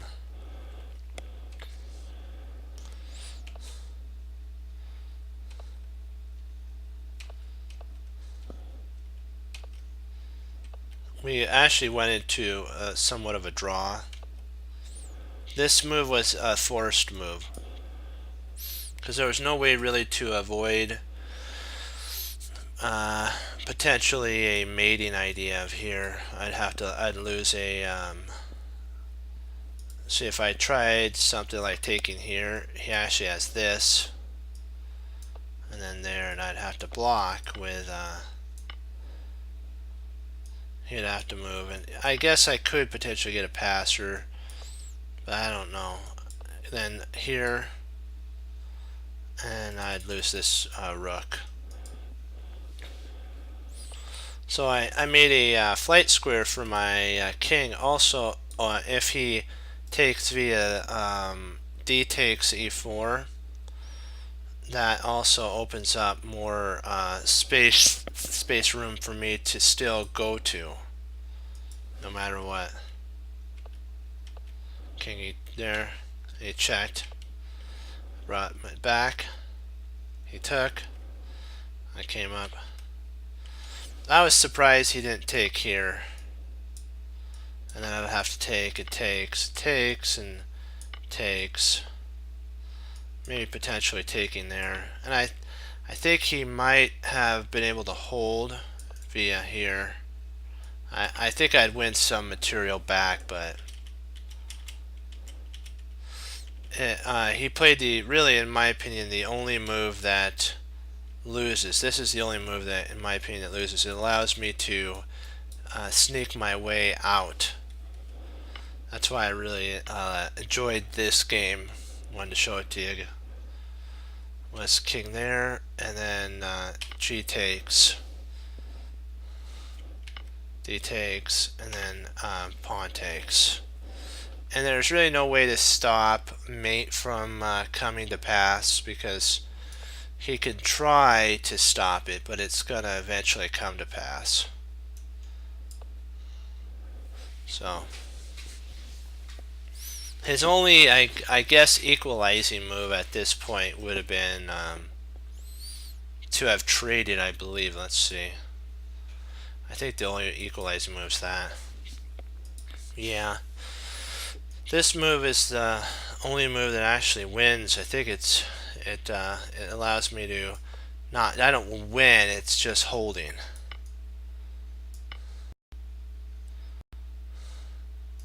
He brought his king up, and I took. So I did the only move that he played, the only move that would have lost for him, for my opponent. So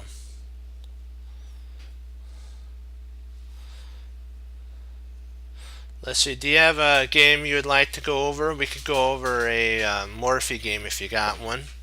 Or if you guys have one game, we could go over one before I log.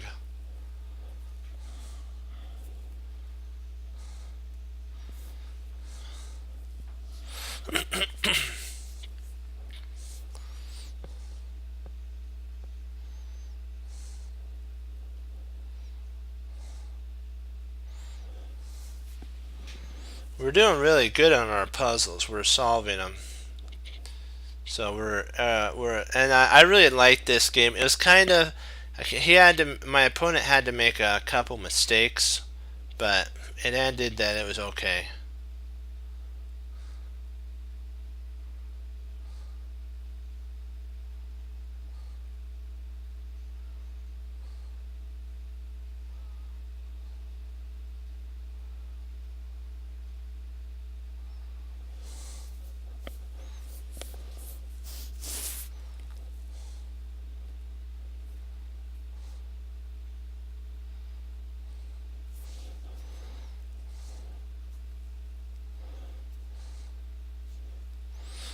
And there's a lot of different lines that you can take a look at here.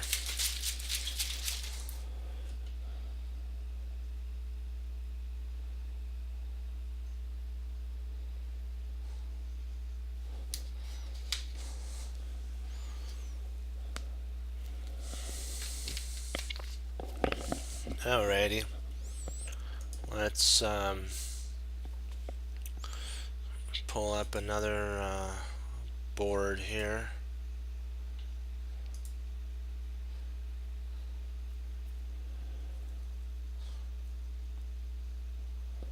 Well, we gotta love that. Morphe's got the tactics that we love for sure. Why is it not pulling up? Come on, pull up for us.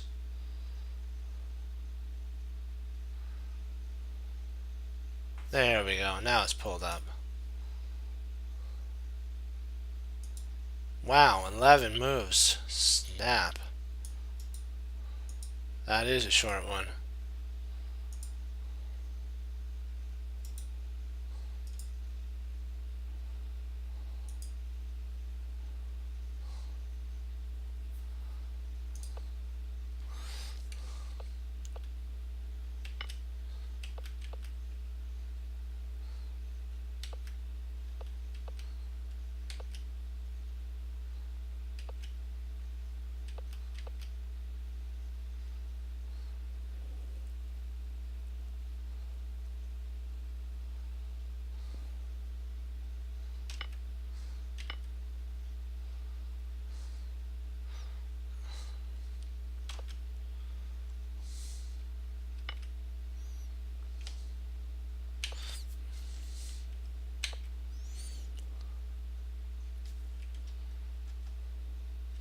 It's funny, they always play these odd looking moves. It's like, for real? That's, I guess you could potentially maybe develop a knight or something? Huh.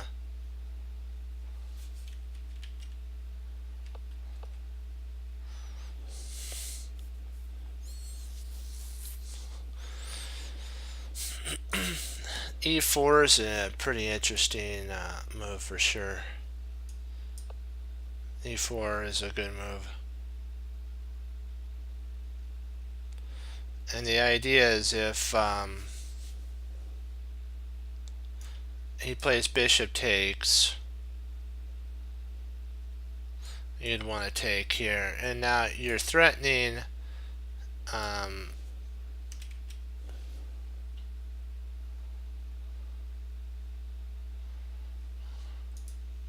thinking that he's going to have to play that.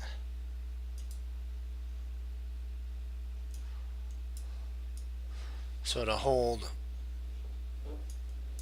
that's power move, and then here, okay. So basically, let's see, could he actually potentially play there? And then with this attack, he might actually have, if he'd played f5, takes might be an idea. The knight comes in, knight takes, pawn, bishop takes to hold.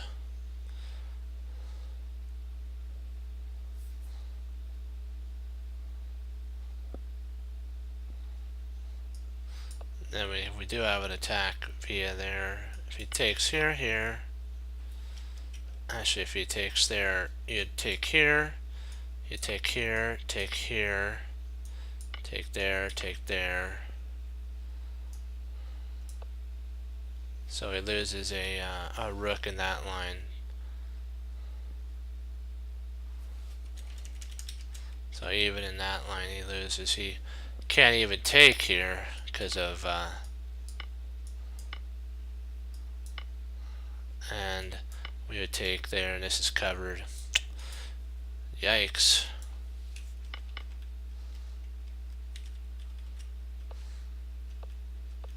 And that wins on the spot. There's so many different combinations. Do you have any questions on it before I log off?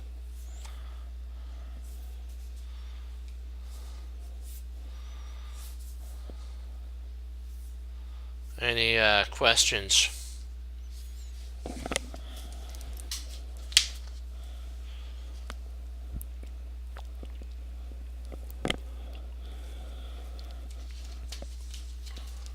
Okay. I wanted to thank you all for logging on and participating.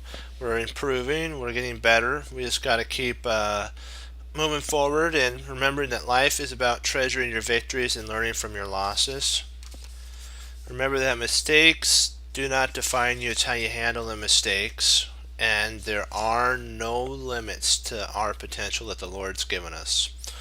There are plateaus, and we must not stay there. We must go beyond the plateaus that we're at right now and keep moving forward in our development as a chess player. We have to take what we know and apply it. Otherwise, it's just knowing.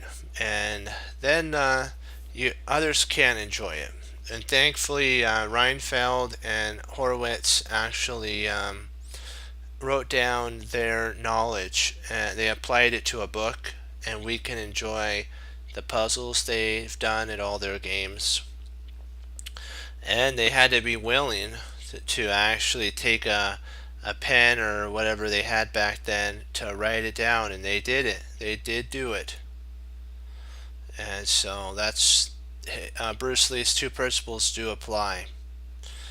But the one thing I know we talk about a lot is the four grounds of a chess player's walk is when the Lord gives you a gift, that's the wayward, and then you basically toss it off to the side.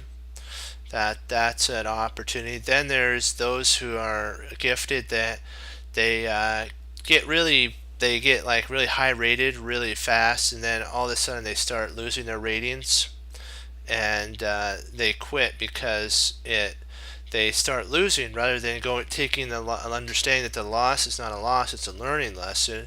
They quit rather than keep pushing forward like what we do, and we don't quit. But in my opinion, the biggest ground of all of them is the weedy ground or the thorny ground. It's those weeds really can suck the nutrients out of a ground, and so those are like time wasting things that don't help you pursue your field that the Lord has for you to do. And then if you do pursue it, even though sometimes you may be looked at like, you know what?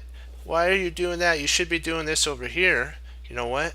You're growing your ground at the moment. Nothing's coming up, but under the ground it is sprouting.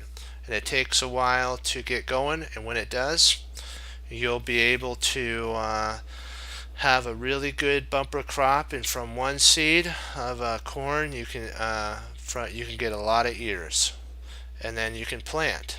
So that, and what we also have to remember is not how you start, it's actually how you finish the game, because you could have a really good opening in chess, but if you're weak in the end game, and your opponent's stronger than you in the end game, he'll out play you in the end game, and he'll either be able to pull a draw from a lost position, or maybe even a win. So we have to be ready to for every one of our areas. Our opening, our middle game, and our end game have to be all as strong and equal to each other, to all three. And like what we always say, we're like blacksmiths of the chessboard. We constantly forge things. We forge ideas. We forge our positions. We constantly learn how to mix like amalgams to make maybe a stronger thing here. Maybe I need something over here. You get proficient in certain opening lines. Same thing, blacksmiths have to get proficient in mixing the right sequence. We're that way too, and we have to always remember though that the Lord's in control, and we have to do what we always do: hang up our coat, hang up our hat, sit down and study when most won't we do, and that makes all the difference. And I wanted to thank Morphe, thank you for the 2 games. Those are really, Morphe's Revenge, thank you for the 2 games. Those are really good. You gotta love Morphe, because Morphe is such a tactical player. And he's, you know what? You can learn a whole bunch from Morphe on tactics. So if you want to study tactical genius, study Morphe. And, like what we what we have to do is hang up our coat. I think I already said that, but we should say it again. We got to hang up our coat. We got to hang up our hat. We have to sit down and study when most won't we do. Sometimes you have to say things twice because it's to emphasize how important study is. I may have said it twice, but you know what? That's how important study is, my friends. It's the difference between a win and a loss. It's who comes to the board with the most knowledge of the game. And I'll leave you with that. And as Wesley So says, serve the Lord Jesus. And as I say, God bless. And I'll see you guys next time on Chess Cruncher TV. Have a blessed morning, afternoon, and evening. And Lord willing, I'll be back on tomorrow. And we'll keep pushing forward. And we'll, keep improving in our tactics. Bring games if you got them. If you like what you've seen, so, click follow. I'm on every night. And unless business pulls me away, which recently it has, and I've been blessed, so I'm able to do it every night. And if you have games, like we said, bring them. And you know what? Always remember, chess is about fun, learning, improving, and keep moving forward. You guys are doing great. We're solving them. Go Team Chess Cruncher. Hoorah, be blessed, and it pays to be a winner. Bye-bye. I'll see you tomorrow, guys. Bye-bye. Be blessed.